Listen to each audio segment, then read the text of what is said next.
This video is an overview and review of signal words and conjunctive adverbs that are used to provide great coherence to your paper. They help your reader to follow along and understand your ideas. So let's take a quick look at these.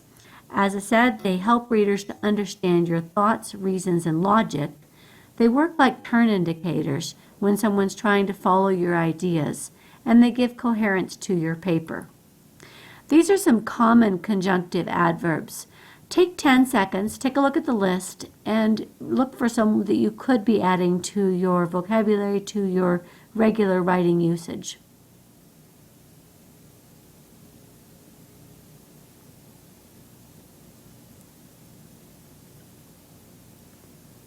There are actually many more conjunctive adverbs. This is just a very quick list, but these are the types of words we're talking about. So conjunctive adverbs connect or link ideas,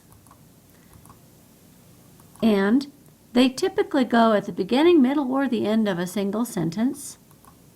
They're usually offset by commas, and they can go between two sentences with either a semicolon or a period and a capital letter for the new sentence. So they don't typically get commas around them if they are between two sentences.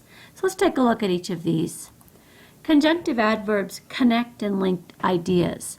For example, too many Americans have pre-existing conditions and would not be able to obtain health insurance on their own. In other words, Obamacare is meeting a need for some populations.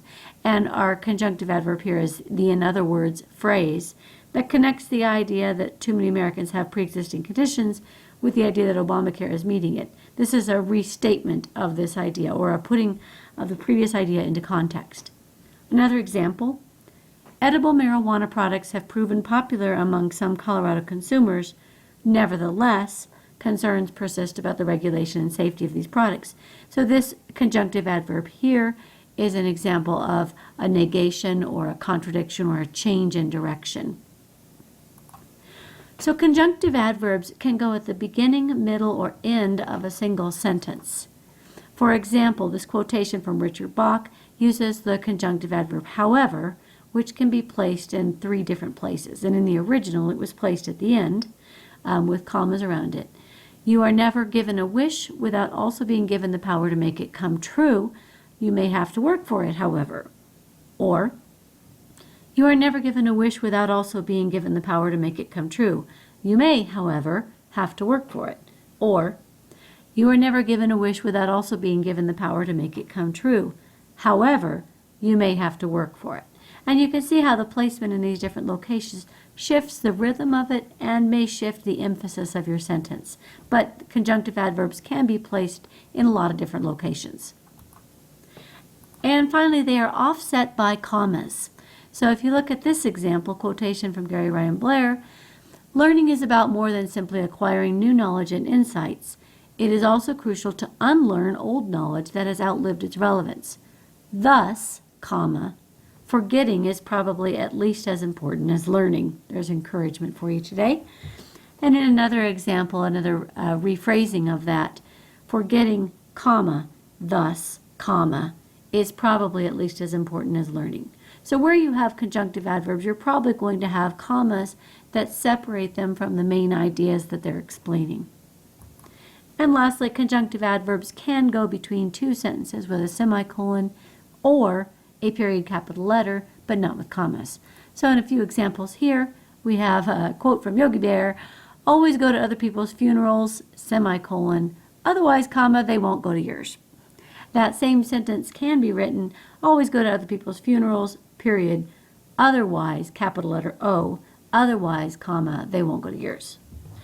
And this quotation from Jules Verne, they were not sleeping on board the brig, period. On the contrary, comma, this can also be written as, they were not sleeping on board the brig, semicolon. On the contrary, comma, they were talking, singing, and laughing. So 2 ways to do it, semicolon with the conjunctive adverb or a period, and then starting the new sentence with a conjunctive adverb.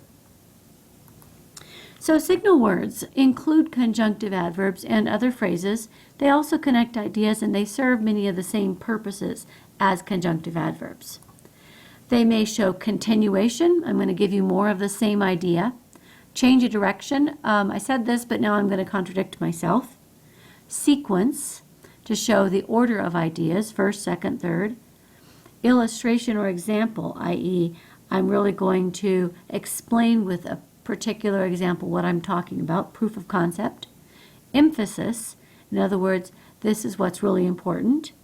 Cause effect, so this is the first thing that caused the second thing to happen. Spatial relationships, this is next to this is adjacent to this is opposite this. Not so much important in debate writing, but in other types of writing it may be. Comparison contrast, these two ideas have something in common, but they're not exactly the same. One of them is not like the other. Or conclusion of an idea.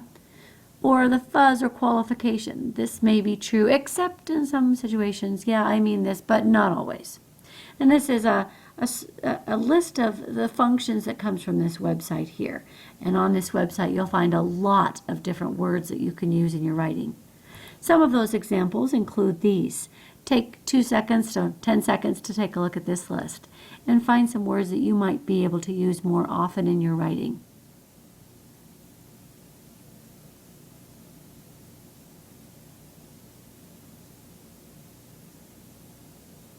So, in summation, remember that conjunctive adverbs and signal words act like turn indicators to help your reader follow your ideas. So you want to use these liberally in your writing to present a good argument or a good piece of writing, no matter what purpose you have.